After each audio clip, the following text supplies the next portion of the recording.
जय श्री कृष्ण भक्तों। कार्तिक मास का प्रत्येक दिन बहुत महत्वपूर्ण होता है। एक एक तिथि बहुत महत्वपूर्ण मानी गई है और ऐसी ही एक तिथि होती है कार्तिक मास के शुक्ल पक्ष की नवमी तिथि। भगवान विष्णु की पूजा के लिए नवमी तिथि अक्षय नवमी की तिथि बहुत महत्वपूर्ण मानी गई है। इस दिन को आंवला नवमी भी कहते हैं, अक्षय नवमी भी कहते हैं और इस दिन आंवले की पूजा की जाती है। इस दिन महिलाएं आंवले के पेड़ के नीचे बैठकर संतान प्राप्ति, स्वास्थ्य, घर में सुख समृद्धि और शांति, आर्थिक समृद्धि और बच्चों की सुरक्षा के लिए प्रार्थना करती है। आंवले को आदि वृक्ष कहा गया है। ऐसा कहा जाता है कि ब्रह्मा जी ने सबसे पहले आंवले को ही उत्पन्न किया था और आंवले के वृक्ष में भगवान विष्णु का निवास माना जाता है। भगवान विष्णु का प्रत्यक्ष स्वरूप माना जाता है आंवले का वृक्ष। तो कार्तिक मास के शुक्ल पक्ष की नवमी तिथि को आंवले की पूजा अत्यंत आवश्यक, अत्यंत श्रेष्ठ और अक्षय फल देने वाली बताई गई है। तो आज की वीडियो में आप जानेंगे कि साल 2025 में आंवला अक्षय नवमी कब है, कार्तिक मास के शुक्ल पक्ष की नवमी तिथि कब प्रारंभ होगी, कब समाप्त होगी, अक्षय नवमी का व्रत हमें कब धारण करना है और आंवले की पूजा करने का शुभ मुहूर्त क्या है। अक्षय नवमी का व्रत अगर आप धारण करते हैं तो व्रत के कुछ नियम हैं, तो वो क्या है, पूजा विधि क्या होगी, व्रत का पारण आपको कब करना है, कैसे करना है, सारी जानकारी आपको आज की इस वीडियो में शेयर करेंगे। तो बहुत महत्वपूर्ण है आज की वीडियो, पूरा ज़रूर देखिए और अगर वीडियो अच्छी लगे तो इसे लाइक भी ज़रूर कीजिए, क्योंकि आपके एक लाइक और कमेंट में हमारे लिए बहुत महत्वपूर्ण होते हैं।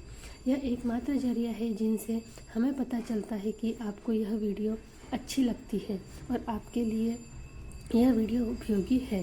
तो अगर वीडियो अच्छी लगे तो लाइक तो ज़रूर ही किया कीजिए। और अब जानते हैं कि आंवला नवमी की तिथि कब प्रारंभ होगी, कब समाप्त होगी और आंवला नवमी का व्रत हमें कब धारण करना है।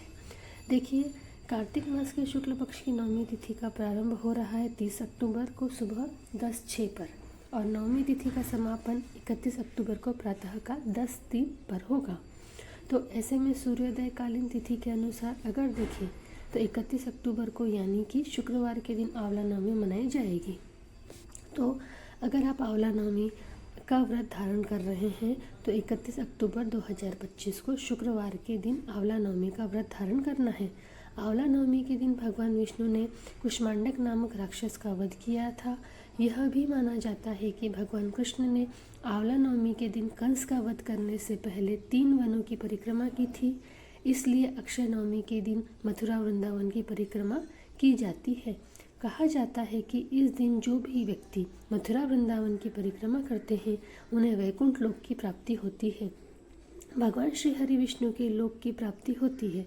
वैसे तो कार्तिक के महीने में पूरे महीने में ही अगर आप स्नान करते हैं पवित्र नदियों में तो उसका फल बहुत अधिक प्राप्त होता है, लेकिन अगर पूरे कार्तिक मास में आप किसी भी नदी में स्नान नहीं कर पाते हैं तो मात्र नवमी के दिन स्नान करते हैं तो इससे भी आपको अनंत पुण्य की प्राप्ति हो जाती है।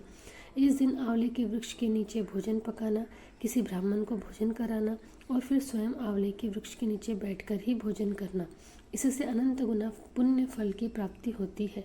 ऐसी पौराणिक मान्यता है कि इससे आपको उत्तम स्वास्थ्य की प्राप्ति होती है और सकारात्मक ऊर्जा की प्राप्ति होती है।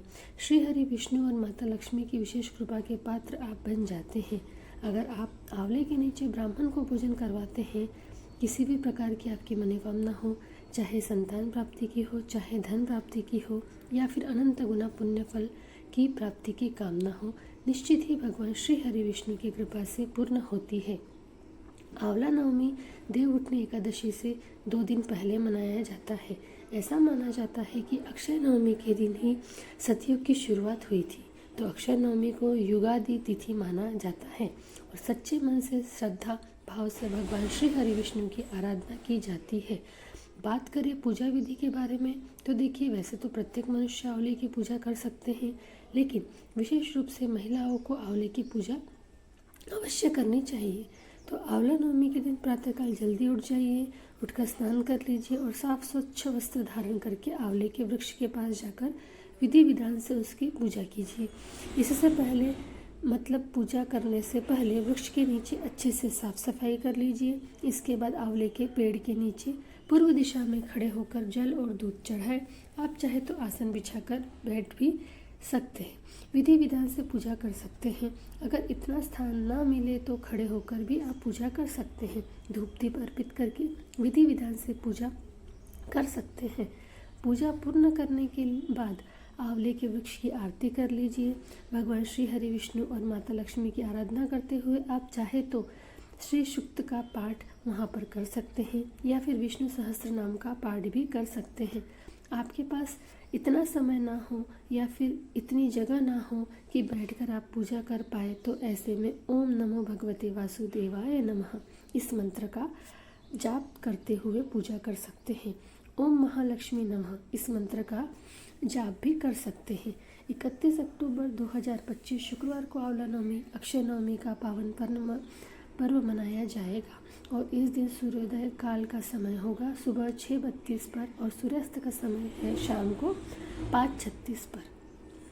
ब्रह्म मुहूर्त में स्नान करना चाहिए तो ब्रह्म मुहूर्त का समय है सुबह 4:49 से सुबह 5:41 तक। अमृत काल सुबह 8:19 से सुबह 9:56 तक रहेगा। अमृत काल में कोई भी शुभ कार्य करते हैं तो उसका फल हमें अमृत के समान प्राप्त होता है। मतलब जो भी शुभ कर्म करते हैं उसका फल जन्म जन्मांतर के लिए संचित हो जाता है। तो इस समय में पूजा पाठ मंत्र जप इत्यादि करना श्रेष्ठ माना जाता है। बात करें अभिजित मुहूर्त की तो सुबह 11:42 से 12:27 तक यह अभिजित मुहूर्त का समय है। अभिजित मुहूर्त में कोई भी शुभ कार्य करते हैं तो उसका फल हमें कई गुना होकर प्राप्त होता है। अक्षय नवमी के दिन पूरे दिन रवि योग रहेगा जो कि अत्यंत ही श्रेष्ठ योग है और इस दिन राहु काल का समय है सुबह 10:41 से दोपहर 12:04 तक। राहु काल में कोई भी शुभ कार्य प्रारंभ नहीं करना चाहिए, लेकिन अगर आप पहले से कर रहे हैं तो बिल्कुल कर सकते हैं।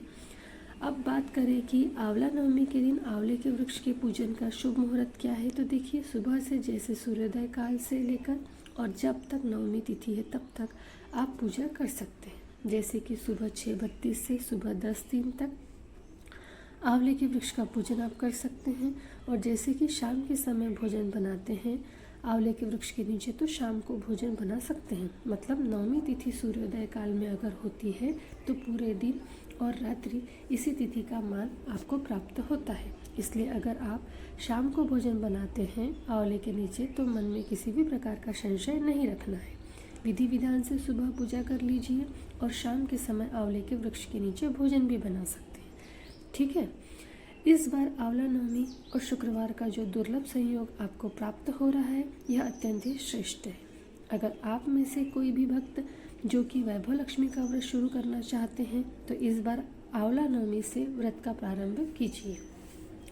शुक्रवार का दिन है, माता लक्ष्मी का प्रिय दिन है और आंवला नवमी माता लक्ष्मी को अत्यंत ही प्रिय तिथि है। तो अक्षय नवमी के दिन अगर आप वैभव लक्ष्मी के व्रत का प्रारंभ करते हैं संकल्प के साथ तो विश्वास कीजिए बहुत ही जल्दी आपकी कोई भी कामना पूर्ण होगी।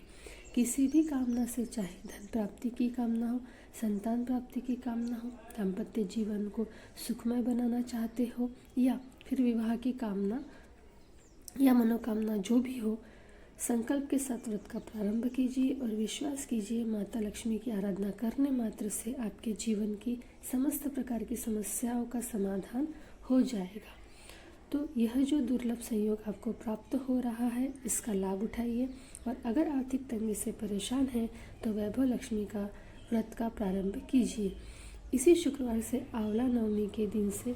ठीक है, और अगर आप तुलसी विवाह के विषय में जानना चाहते हैं, देवउठनी एकादशी व्रत के विषय में जानकारी चाहते हैं या फिर कार्तिक पूर्णिमा से संबंधित जानकारी चाहते हैं तो चैनल पर वीडियो अपलोड है, जरूर देख लीजिए। और जो भक्त भीष्म पंचक का व्रत धारण करना चाहते हैं तो आने वाली वीडियो जरूर देखिए।